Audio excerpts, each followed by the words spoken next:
pero ahora lo vamos a invitar a ver otra ponencia que está a cargo de Diego Alegría, quien es estudiante de tercer año del programa de licenciatura en Lengua y Literatura Inglesa también de esta universidad, y quien actualmente es ayudante de las asignaturas de Introducción a los Estudios Literarios y Literatura General 1, 2 y 3 del mismo programa. Y hoy nos presenta su ponencia Singing and Flying, The Epic Actions of Paradise Lost Narrator. Lo recibimos con un aplauso.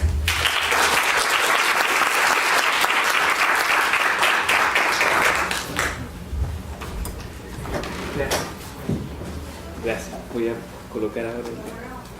¿Ahora? Sí. Voy a colocar el archivo PDF.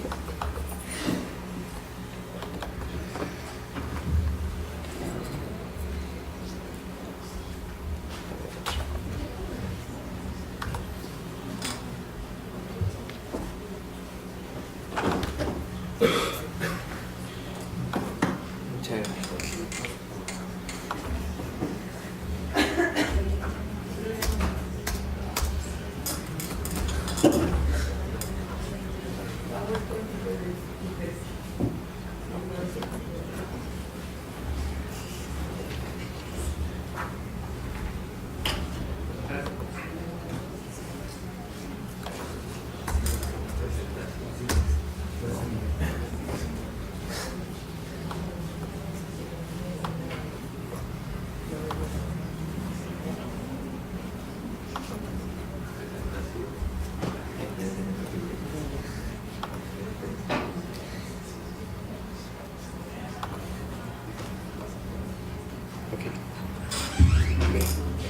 Muchas gracias por la jornada. Voy a presentar, primero voy a hacer una cierta contextualización respecto a al área de estudio del que estoy interesado, que es la poética cognitiva. Retomo la poética cognitiva porque por una cuestión más bien biográfica, en el sentido de que cuando uno empieza a escribir, ¿no es cierto?, la teoría que explica de mejor manera ese proceso en el que se está escribiendo un texto es precisamente la poética cognitiva, porque hay un interés en el texto mismo y ya no tanto en el contexto de producción. Es una nueva aproximación retórica, ¿cierto?, que retoma la tradición anterior. Voy a hacer la presentación en inglés, pero voy a explicar ciertos conceptos en español también, para que se explique mejor. Okay?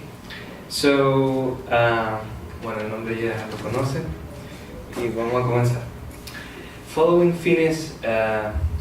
Fine, the epic is not organized around a hero, but around self-sufficient and complete actions. Por ejemplo, la Odisea se puede decir que es un texto épico sobre un personaje, pero si uno ve la Ilíada, por ejemplo, uno no sabe si el héroe épico es precisamente Aquiles o puede ser Héctor. ¿Okay? Entonces se va movilizando esa fuerza épica, esa acción épica a través de los personajes. In Paradise Lost, if one looks upon the exordium, que es el prólogo, the whole subject refers to two events: the disobedience of man and the loss of paradise, rather than the figure of an individual. As four characters, Satan, God, Eve, and Adam, take part in the emergence of these actions, Paradise Lost does not have an epic hero, but agents that represent different kinds of heroism in their acts. Entonces, no tenemos un héroe épico. ¿Cuál es el héroe épico del Paraíso Perdido? Sino distintos agentes que movilizan acciones épicas. One can link this discussion to the concept of the narrator as an entity. So, Paradise Lost's teller constitutes a character that does not participate in the primary story, or la temporalidad primera, but its acts of flying and singing symbolize epic actions, where the narrator changes its human status into a semi-divine one. In order to demonstrate this assumption, the prologues of books 1, 3, 7, and 9 will be analyzed using the cognitive poetics approach. That is to say, the study of the textual constructs and mental processes involved in reading literary texts. Y, ¿no es cierto?, estas categorías las voy a mezclar un poco con la terminología de Genet, la terminología narratológica de Genet, viendo las similitudes y los nuevos enfoques.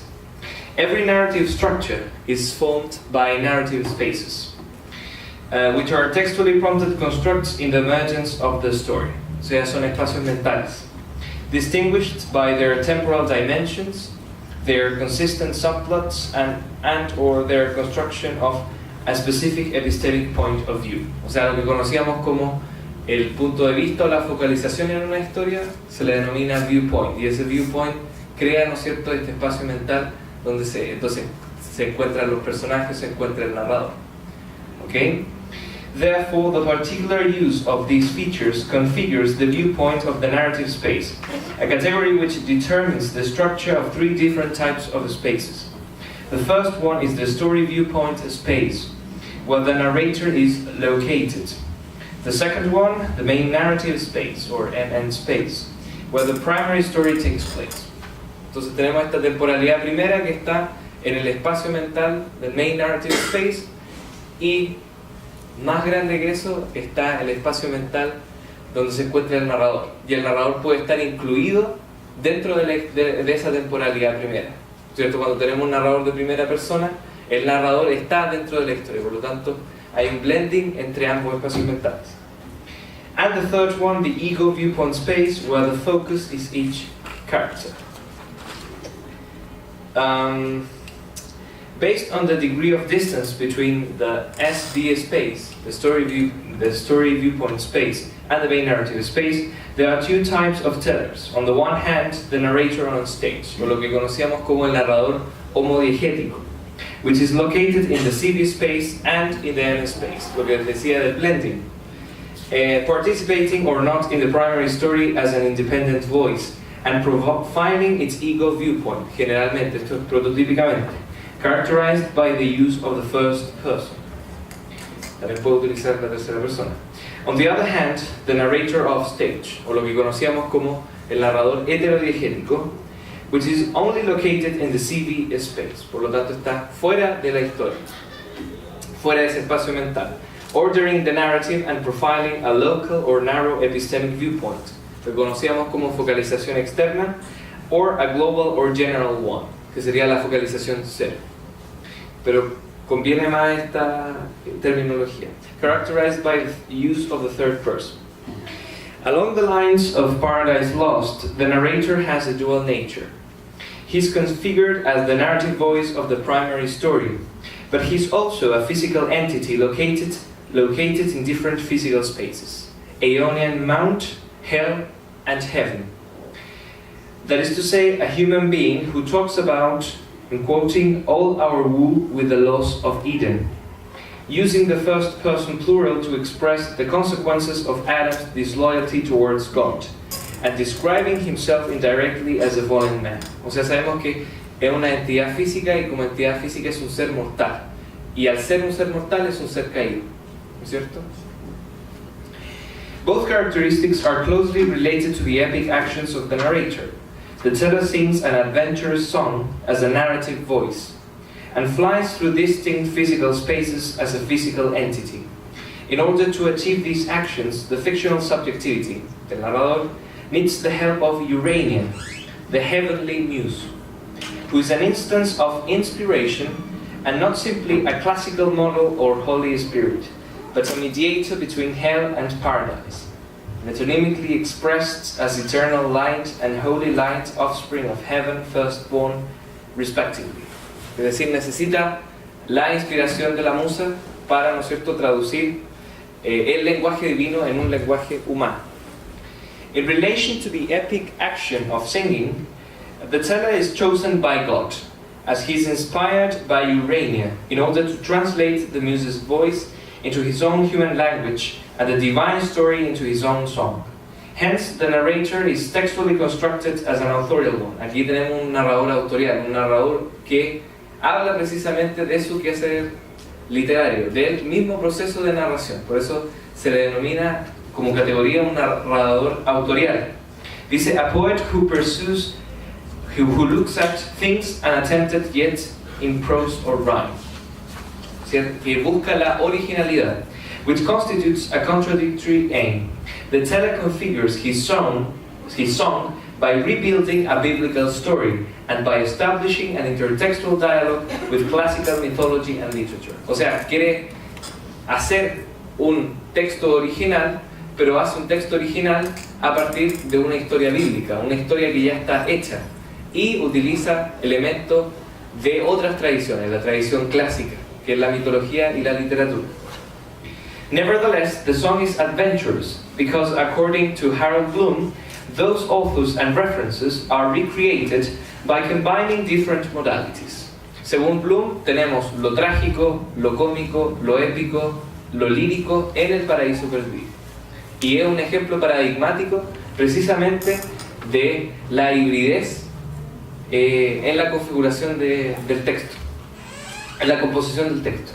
And by the originality in style and characters configuration. At the same time, the narrator mediates between his audience and God's word, transcending literary tradition and his human status by being given a heroic name. Él lo señala en el libro 9, el verso 40, among the mortals, as it is directly stated in the poem. In relation to the epic action of flying, it is necessary to contrast the M space with the SV space and to describe the topology of the latter. On the one hand, in relation to the M space, the primary story, esta temporalidad primera, can be summarized as the origin of man's disobedience and the loss of paradise wherein he was placed. On the other hand, in connection with the SV space, in the prologue of Book 1, the teller is located in Aeonian Mount, the starting point between darkness and light. O sea, ese punto es donde es precisamente un ser humano, en el monte, y ahí es donde recibe la inspiración divina. So the starting point between darkness and light, fall and ascension. In the prologue of Book 3, as he has been descending, the narrator has just reached the dark descent, a metonymical reference to hell, where he told the story of Satan's fall, singing of chaos and eternal night, as he states, even if he could not see through darkness. Es decir, que va obteniendo, a pesar de existir oscuridad, tiene completa luminosidad respecto a tiene completo conocimiento respecto a todo lo que ocurre. Y eso se da en el proceso de descender hacia el infierno.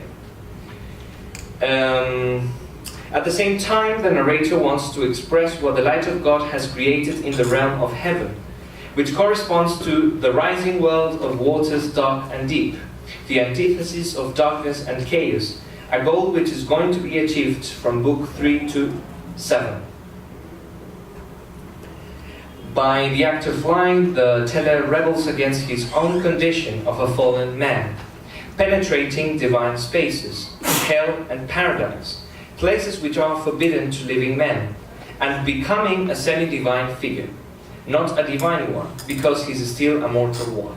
O sea, en el acto de cantar y en el acto precisamente de volar, de descender al infierno y de ascender al paraíso, el poeta se revela de su condición de mortal y de esa manera trasciende esa condición de mortal para ser un ser semidivino. Un ser semidivino porque tiene el conocimiento total de la historia bíblica. Hence the narrator sees and tells, I'm quoting, things invisible to mortal sight. A pesar de tener ceguera, el mismo caso que en Milton, transcending his narrow and human viewpoint, which characterized him before invoking Urania, in order to reach a global and divine epistemic viewpoint. O sea, tiene esta focalización interna al comienzo, tiene solo la perspectiva de él, pero de pronto, por el conocimiento divino, tiene una focalización cero. Tiene el conocimiento respecto a todo lo que ocurre. pero eso es un regalo divino. Having complete knowledge about the main narrative space and the ego viewpoint spaces of each character, without referring to his own perspective.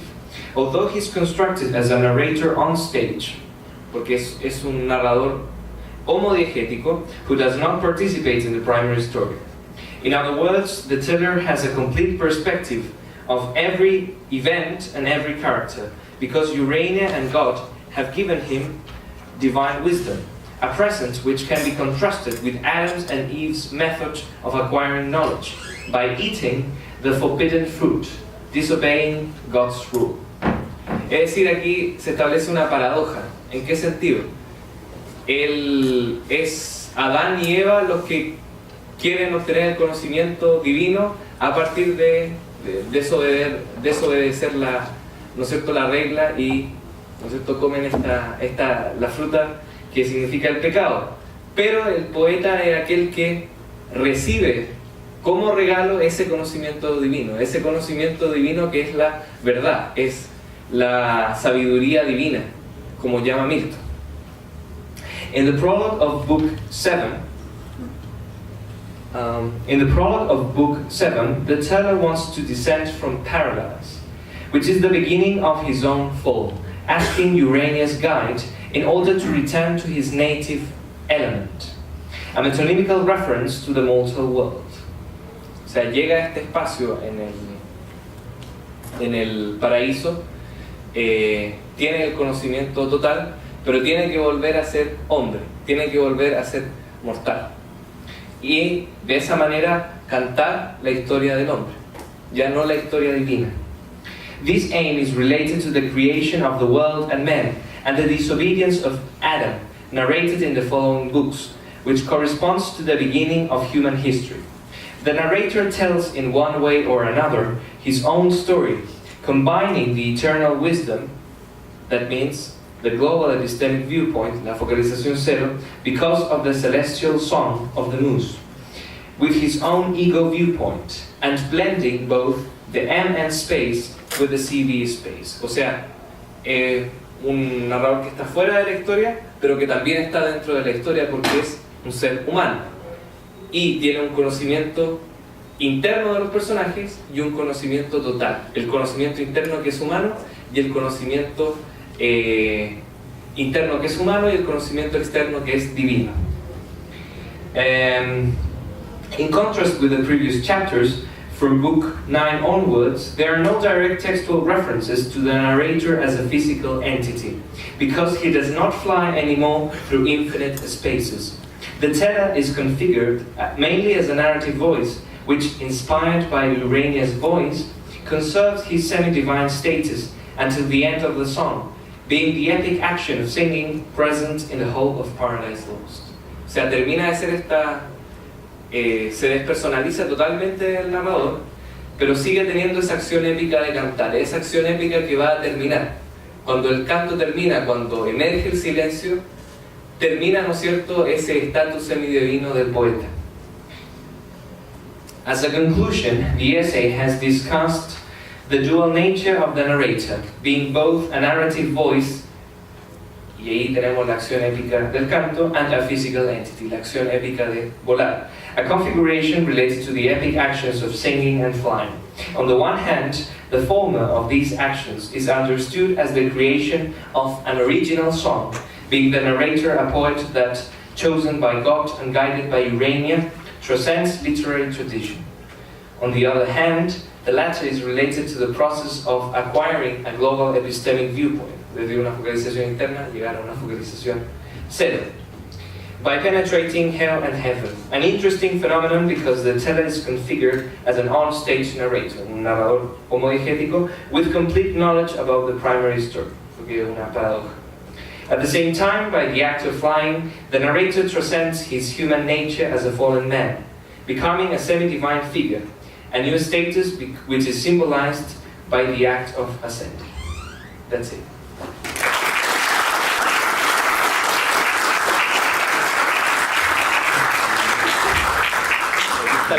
Aquí está la referencia, que lo tengo en otro archivo. Bueno, ahora dejamos un espacio para comentarios y preguntas que tengan sobre el tema. Si es que hay alguno. ¿No? Acá.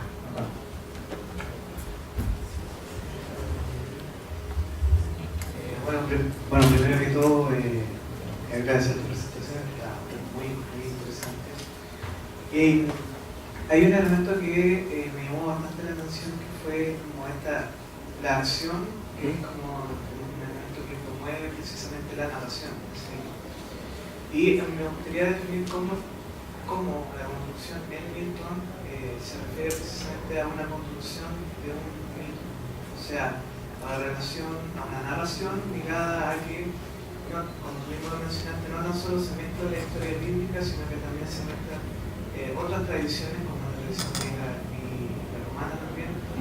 Y cómo eso tú lo definirías en el sentido de espacio. ¿Cómo tú defines espacio en relación a la construcción del mundo, que nosotros no tan solo podemos encontrar en Milton, sino que en otras narrativas de él? Yo creo que muy buena la pregunta. Justamente estaba pensando que cuando uno tiene esta temporalidad primera, que es el espacio mental del main narrative space, yo creo que la teoría cognitiva explica muy bien cómo puede existir una historia dentro de la historia. Es decir, que haya un espacio mental, que una historia una temporalidad secundaria que está embedded,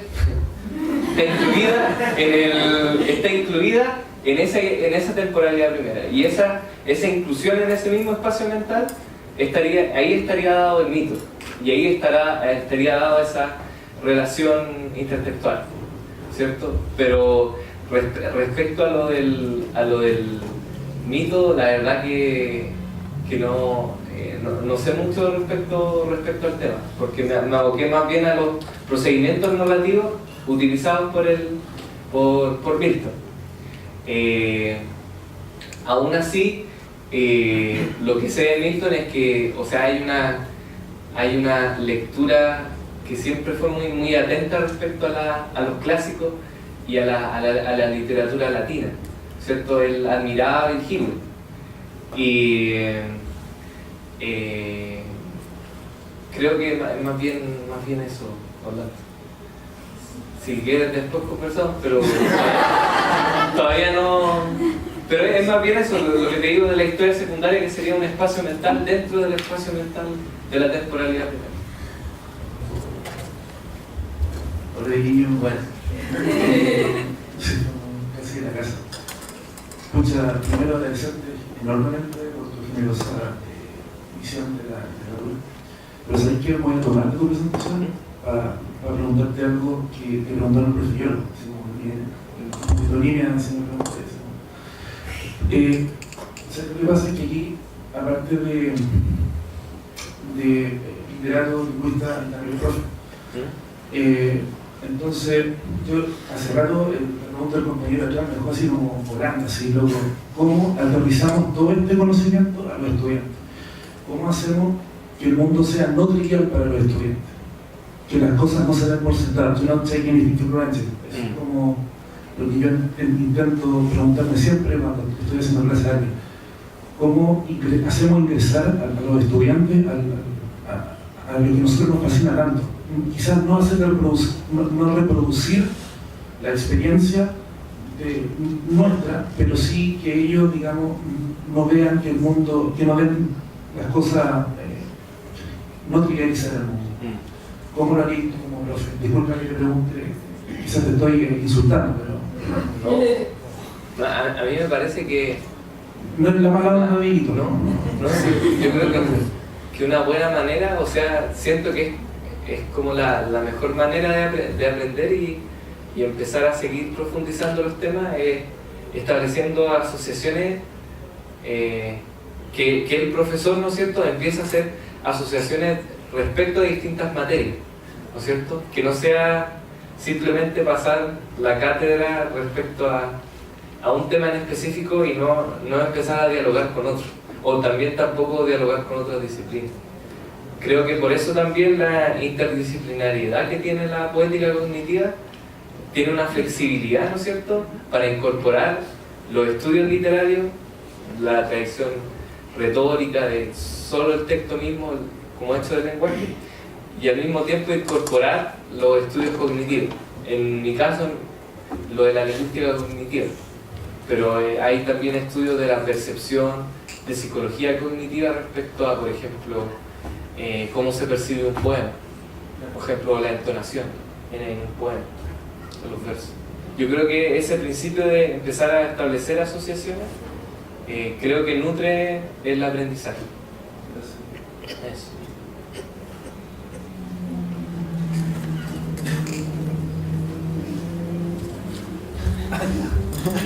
Hola. Hola.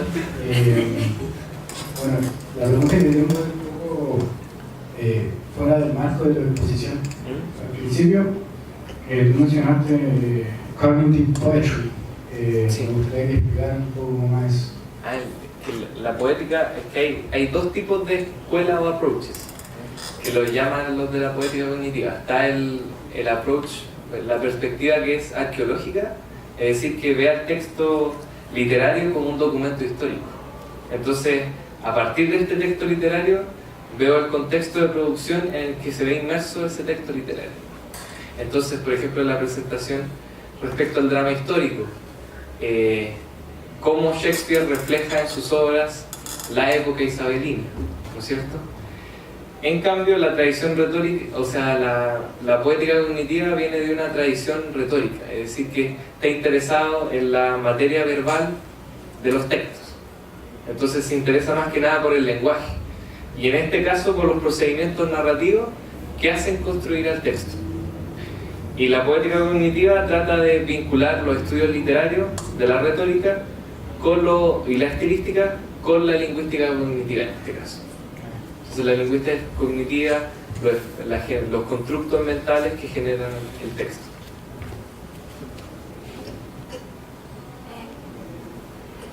Una cosita muy breve, Sí. no sé si una pregunta, Sí. pero, o sea, a mí me llama mucho la atención que tú hayas decidido analizar Paradise Lost, que es como una de las grandes obras de literatura inglesa, pero desde la perspectiva de la poética cognitiva.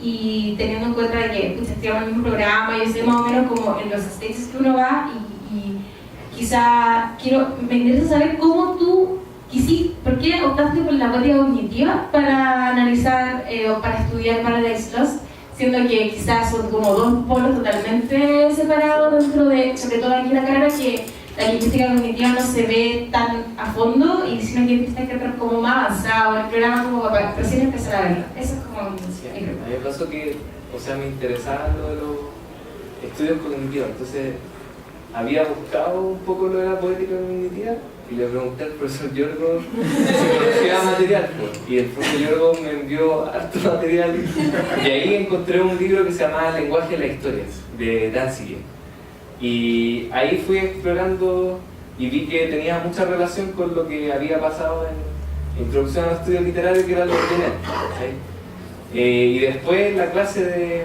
del profe Duff en literatura inglesa, recuerdo que cuando vi esa parte que el narrador dice que voy a crear algo original, pero en verdad no estaba creando algo original, empecé a explorar la idea de un poeta como héroe ético, pero aquí no es héroe ético, sino agente de esa acción ética.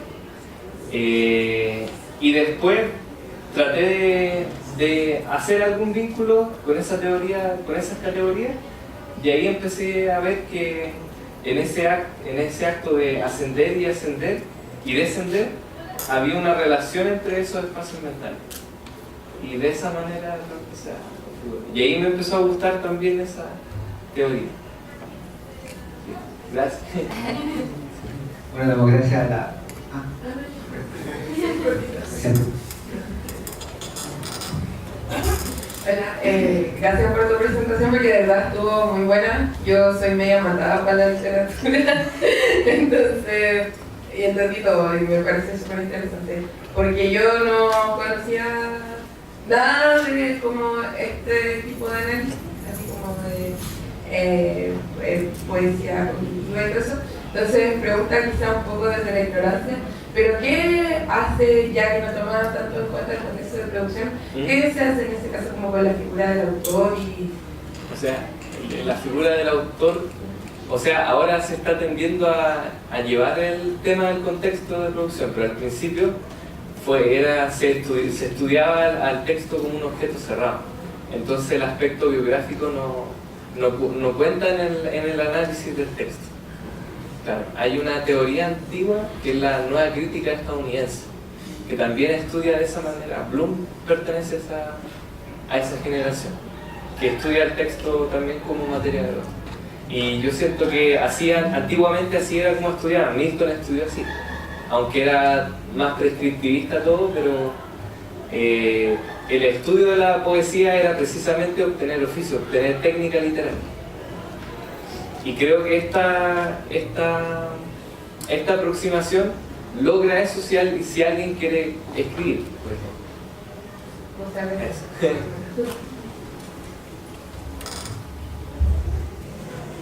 ¿Tienen una pregunta?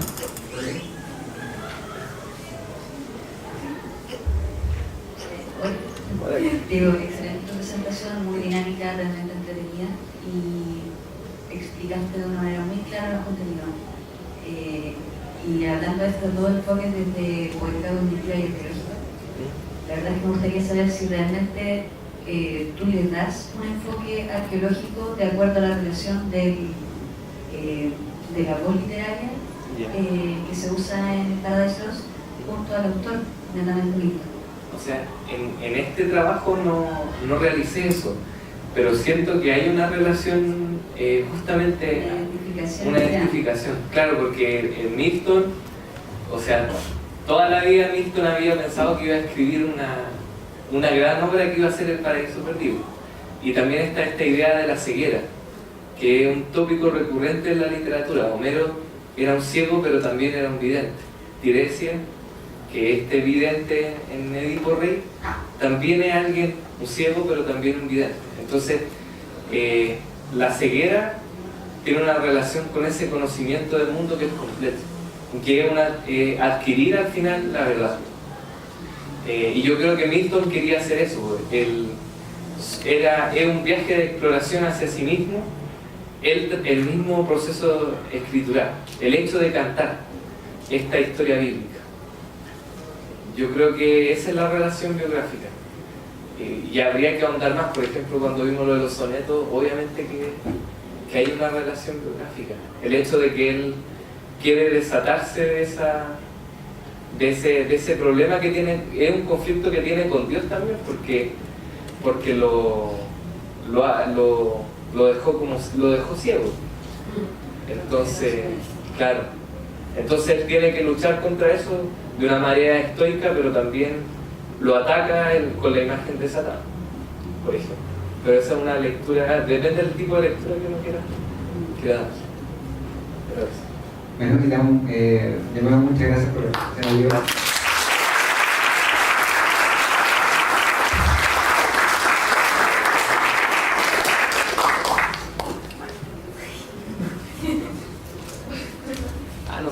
No se leía.